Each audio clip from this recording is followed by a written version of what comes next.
kita nggak ngebahas nama, nggak ngebahas apa namanya cemburu itu ya perempuan ya punya hak lah ya.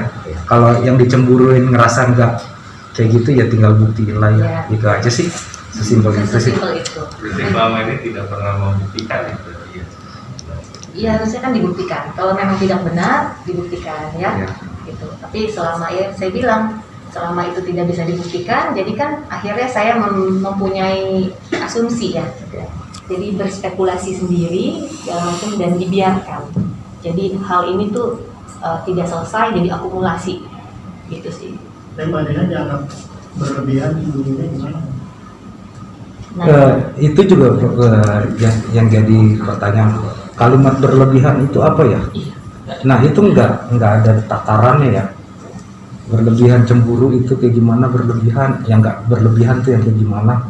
Tapi faktanya suami istri punya hak dua-duanya untuk cemburu. Jadi Mbak Dena punya dasar untuk cemburu ya? Punya dasar nggak punya dasar, maksud saya setiap suami istri itu punya hak untuk mencemburi pasangannya. Kalau KDRT nggak bisa dibahas terlalu dalam gitu, karena ini masih dalam proses penyelidikan dan kami harap teman-teman dan menghormati proses hukum yang ada. Gak baik juga kita mengungkapkan semua isi pokok perkara dalam perkara pidana itu. Tapi sudah jauh mana Bang prosesnya? Masih dalam penyelidikan. Kita akan dipanggil kembali untuk dimintai keterangan. Ada kemungkinan ya kalau status penyelidikan berubah jadi penyidikan. Bukti sendiri sudah disetor semua Bang, dalam bentuk mungkin visum segala macam seperti itu. Bukti-bukti seperti yang dibilang sama di Polres gitu ya, bukti-bukti udah, saksi-saksi udah, gitu. Tinggal kita nunggu aja statusnya, langkah polisian. Ya. Berupa apa sih Bang kalau boleh tahu Bang? Berupa apa aja? Boleh. Ijom sendiri menanggapinya gimana Pak? Dilaporkan soal KDRT ini, kan masih satu rumah nih ya?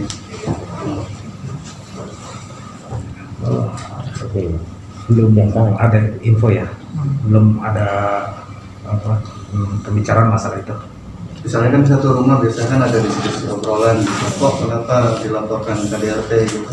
Ya, belum. Sebenarnya hal itu kan udah lama ya di bulan Mei ya. Jadi kita pun juga udah ada 2 kali panggilan tapi kita nggak datang ya. Tapi pada saat panggilan ketiga saya ya melakukan kewajiban saya sebagai warga negara yang baik, gitu. Jadi saya datang gitu sih. Karena saya juga kan di bulan Juli juga saya ada berita kedukaan dari pihak keluarga saya, seperti itu sih. Mungkin Kadena sendiri kan sebagai korban KDRT, tapi masih tinggal satu rumah, mungkin membuat Kadena masih bertahan di rumah tuh apa sih? Ya, anak ya demi anak ya. Tapi jadi trauma gitu nggak sih Pak? Ya, setrauma-traumanya lebih kuat pengorbanan beliau lah. Kuatlah pengorbanannya gitu. Ya namanya perempuan ya gitu, walaupun apapun yang terjadi akan lebih kuatlah menghadapinya, dan mohon doanya biar perkara ini selesai ya, dengan cepat tanpa menimbulkan efek lebih lanjut ya. Betul. Ada nikah sendiri sama Riri benar? Aduh. Iya. Masa sih ya? Tanya ke yang sana ya. Iya, tanya ke mereka. Tapi menanggapinya aja gimana?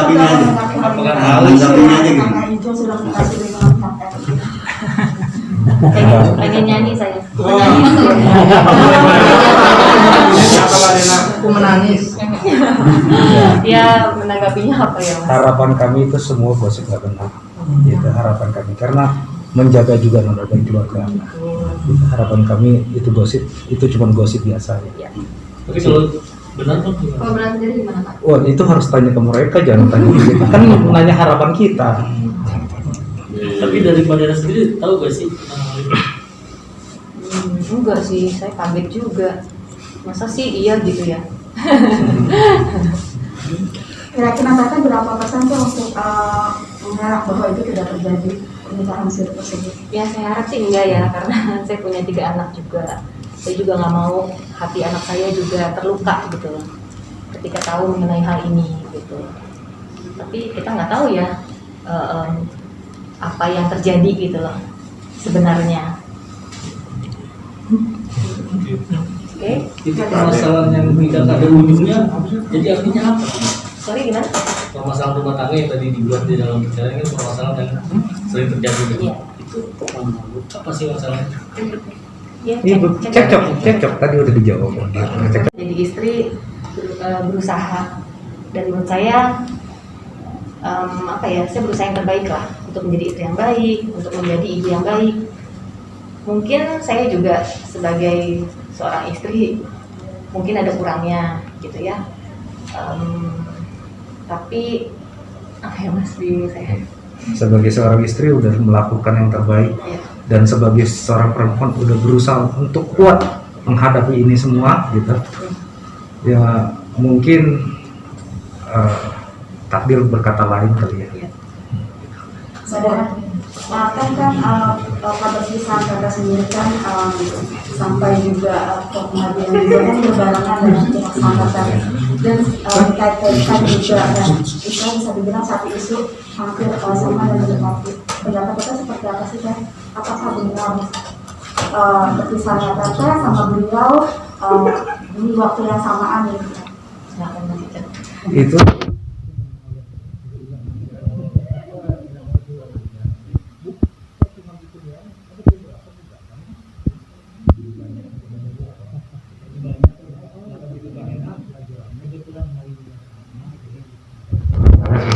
hanya kebetulan aja, dan emang kami juga fokusnya terhadap kasus kami gitu, kita nggak fokus dengan kasusnya yang lain. Tapi Mbak Dena, ini kan Mbak Dena. kenal nggak sih dengan Ririn langsung aja. Tahu kok, udah tahu. kenal Langsung aja Mbak. dari kelas kenal nggak sih? Pernah dia biar ketemu siur. Ketemu atau kenal gitu? Iya, enggak mau jawab. Ya dulu aja sih, dulu di tahun 2019 pernah ketemu, tapi setelah itu nggak ada. Karena Tata kan sering paling nggak nemenin Bang Ijong untuk syuting gitu, apalagi mereka kan sering satu judul sama gitu. Siapa yang nemenin ya, Bang? Tata. Saya enggak, saya Pernah. nggak nemenin. Nggak pernah. Saya nggak pernah nemenin. Kalau dari pihak keluarga Pak Dena sendiri seperti apa? Mungkin Mengerti. Ya, keluarga saya mungkin apa ya? Saya dan keluarga mungkin cukup gerah ya dengan pemberitaan yang terjadi, apalagi yang seperti mencoreng nama baik saya mungkin ya bisa dibilang gitu. Padahal kan itu semua tidak benar seperti yang dibilang oleh kuasa hukum saya. Itu sih yang lebih keluarga saya lebih saya nahan sekali keluarga saya untuk tidak tidak ikut campur segala macam gitu. Makanya pada saat sekarang juga saya meluruskan kalau ya apa yang dituduhkan atau yang dibicarakan selama ini ya itu tidak benar. Mbak, ketika Ijong dituntut bercerai, tanggapannya apa? Nggak ada sih ya dia nggak ada sih ya, nggak ada berusaha untuk gimana sih. Padahal kan satu rumah, Mbak, komunikasinya gimana ngobrolin soal itu? Kita sudah, jadi sehari sebelumnya kita sudah ada pertemuan keluarga. Saya masukin hari Jumat ya, jadi hari Kamisnya kita ada pertemuan keluarga kedua belah pihak. Ada dari omnya juga datang. Kemudian ya itu semua sudah kita bicarakan gitu loh. meminta bantuan dari pihak-pihak keluarga.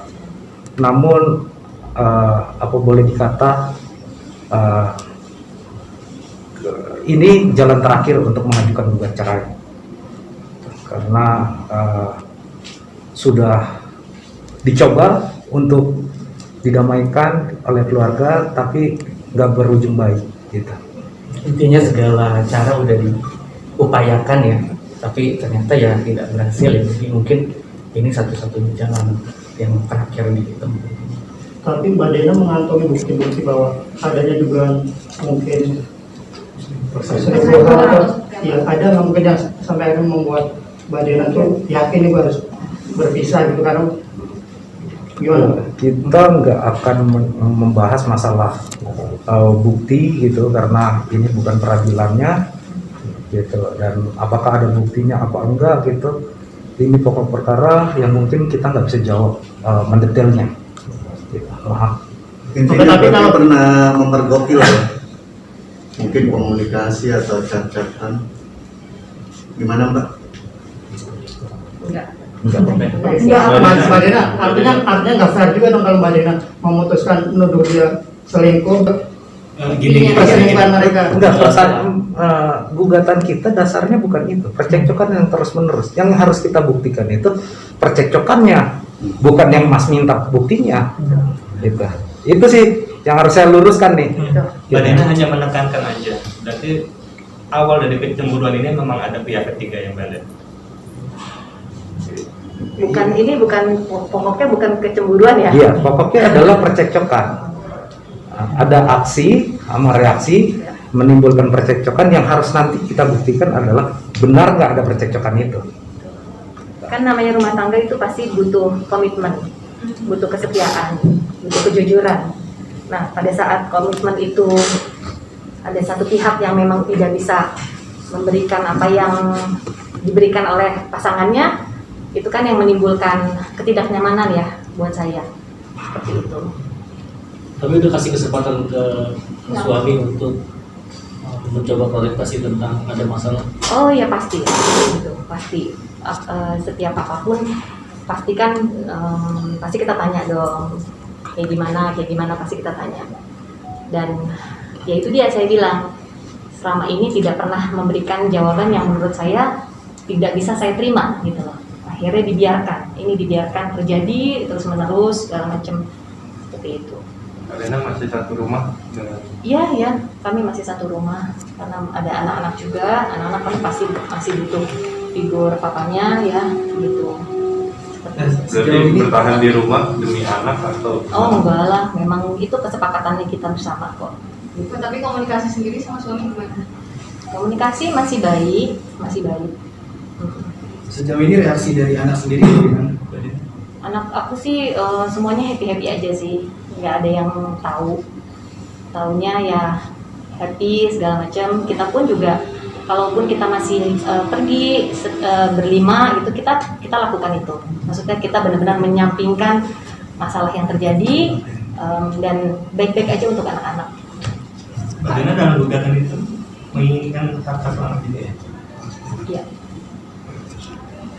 Mbak kan masih satu rumah ya? Mungkin sudah pisah ranjang atau? Karena kan kalau anak di bawah 12 tahun ya Mas ya? Katanya masih itu. Dia boleh dijelaskan itu. Iya, Bu. Makasih. masih menangis, kita minta perwalian atas anaknya ke Mbak Dena. Nanti gugatan cerainya isinya cerai dan hak asuh anak ya, benar? Ya kurang lebih seperti itulah. Pokoknya hak-hak yang diberikan kepada penggugat itu ya dimintakan. Setiap hak dalam gugatan itu kita mintakan. Terlebih termasuk nafkah juga. Kalau nafkah kan kewajiban dari orang tua ya, laki-laki ya. Ya itu juga dimintakan. Mbak, menarik nih, nanti sidangnya bertepatan dengan sidang yang dari sebelah. Gimana Pak? Itu suatu kebetulan ya semuanya ya. Kebetulan. Tapi akan tetap hadir kah atau? Oh hadir. Ya, saya hadir. Karena kan memang nanti kan ada mediasi dulu. Ya nanti Mbak Dena selaku prinsipal penggugat pasti hadir. Dan selain reaksi dari Mas Ijon sendiri kan ada reaksi dari keluarganya, dalam hal ini khususnya paman segala macam lewat media sosial segala macam dengan kata seperti itu. Kalau Idana sendiri menyikapinya seperti apa sih Mbak? Aduh, sampai berapa video itu ya? Mau saya bantu jawab? Boleh. Semua gosip yang berkembang yang menyudutkan Bu Dena itu faktanya nggak benar dan nggak berdasar. Sampai sekarang Bu Dena masih sehat jasmani rohani. Sampai sekarang Bu Dena masih bisa melakukan aktivitasnya. Sampai sekarang Bu Dena masih merawat anak-anaknya dengan baik. Itu sih. Sebelum adanya proses cerai ini sendiri, ketika masih berumah tangga seperti itu, apakah campur tangan itu udah ada duluan, Mbak? Maksudnya komentar segala macam? Tidak sih. Enggak ya? Ya justru ini yang disayangkan ya, gitu. Ini yang disayangkan dari pihak suami juga seperti membiarkan gitu loh. Kan dimana kan harusnya apa ya, mungkin bisa melindungi saya sebagai istri, menjaga saya gitu. Itu juga disayangkan, dibiarkan gitu untuk terjadi gitu sih. Tapi nggak akan mengambil tindakan khusus dengan tuduhan atau komentar seperti itu? Untuk sementara gitu ya, karena kita berpikir masa depannya keluarga, baik kecil, keluarga besar, mempertahankan martabat masing-masing keluarga gitu. Kita untuk sementara tidak akan menempuh jalur hukum untuk ke sana. Untuk sementara itu, saat ini seperti itu. Yang ancaman dia mau memproses Mbak Dina secara hukum segala macam itu tetap nggak dirasa? Kalau ancaman memproses secara hukum, setiap warga negara berhak, tapi yang membuktikan nanti kan penyidik.